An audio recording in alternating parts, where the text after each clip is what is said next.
Licking Hole Creek. We made it. There we go.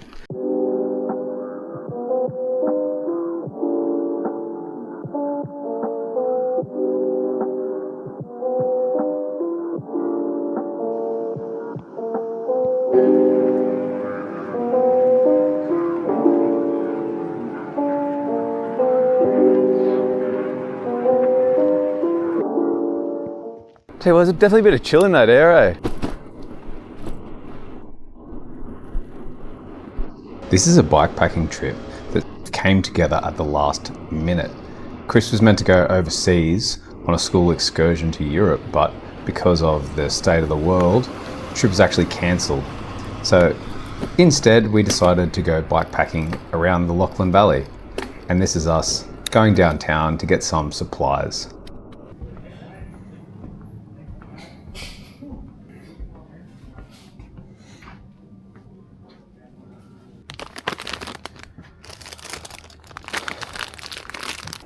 Even if you're not prepared to ride your bikes out in the countryside, the town of Canowindra is just a wonderful place to cycle. This is Gaskell Street, and as you can see, it's not only scenic, but it's also very quiet.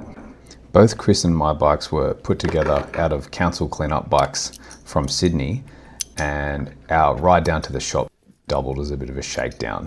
And we decided that the stands we had on them weren't up to the task of our heavy bikes with all their bags, so we removed those before setting off.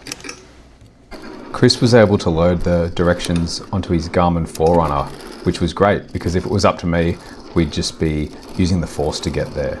But despite that, I wanted to show him a few things that I remembered from last year.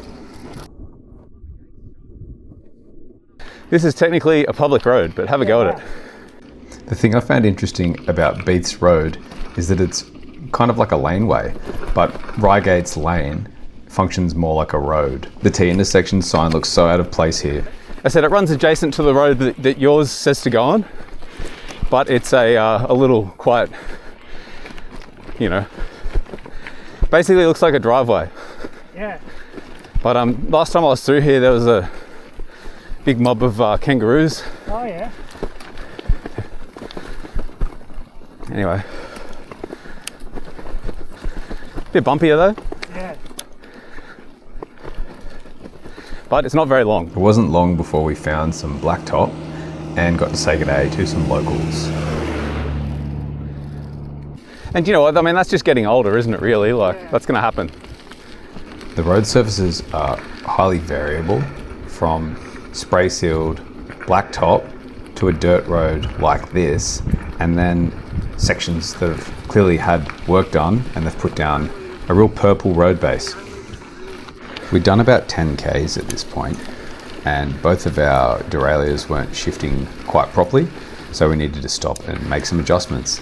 And there happened to be some birds and a bit of shade up ahead. Can I get my camera out and try to get a good shot? Feel free, we can stop in the shade at the top of this hill, or Let's do it.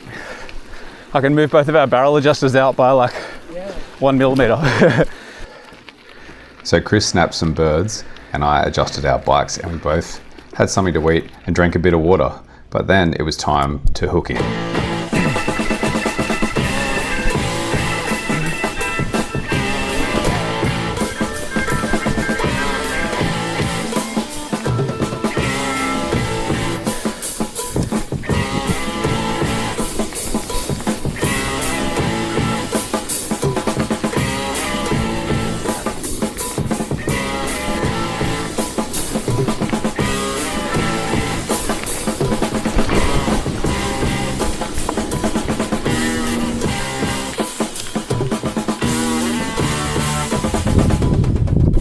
The other shooting rig. You want to stop and get a drink of water for a sec? Yeah. So this is my wallpaper on my computer. Licking Hole Creek. If you want to see what happened at Licking Hole Creek, you can check out Chris Toffer Urbanism. But for now, Chris and I discussed the connection between cycling and the early days of shearing in Australia. The first ever shearing machines, the guy used to go around and sell them on a bicycle, Oh yeah. and he'd hook his bike up, and that would be the motor that would drive the shears. Yeah. And obviously they'd get a petrol motor or whatever. Yeah.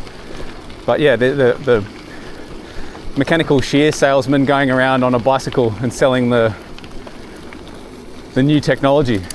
Yeah.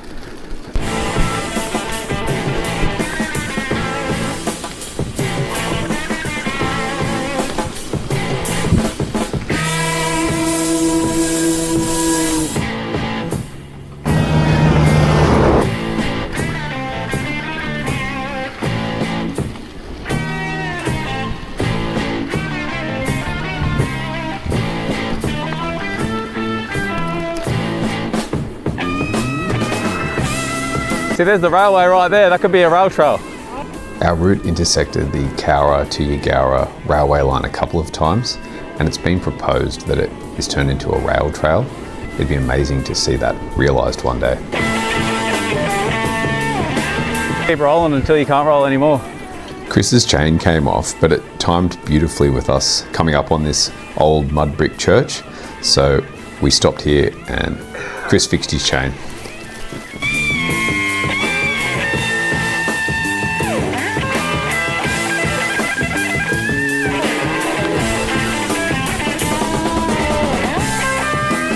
Hello.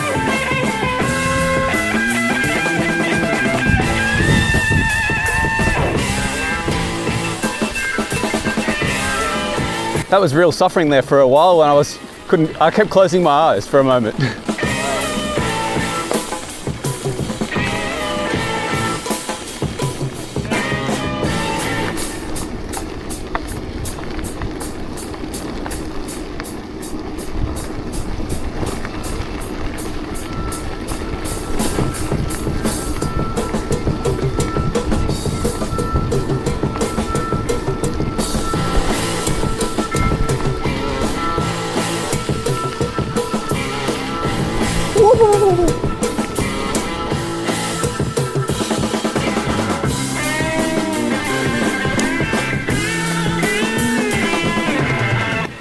So we rolled into Kogarah, having had a pretty good day out there, and Chris's chain kept coming off, so I made some adjustments to the high and low settings on his derailleur, and we set up at the showground where you can camp and have a hot shower, and we popped into the Kogarah Bowling Club to say good day to some of the locals. Kogarah is a great little town, particularly if you like your bushranger history. When we got back from the bolo, we did a bit of stargazing. We saw the dark emu and we saw Jupiter, and then we packed it in for the night and got up and had breakfast at the Fat Parcel, which is a food truck that was set up after the floods. It's really important that if you visit these little towns that you patronise the local businesses. Everyone was very friendly. They're coming up and asking us, what are you guys doing? And it's really nice to meet people and talk to them about cycling around this beautiful part of the world. So I hope you've liked this little video that I've put together, and there's 2 more coming. So if you would like to see more of this kind of content, please subscribe and feel free to talk to me in the comments. Let me know what you think.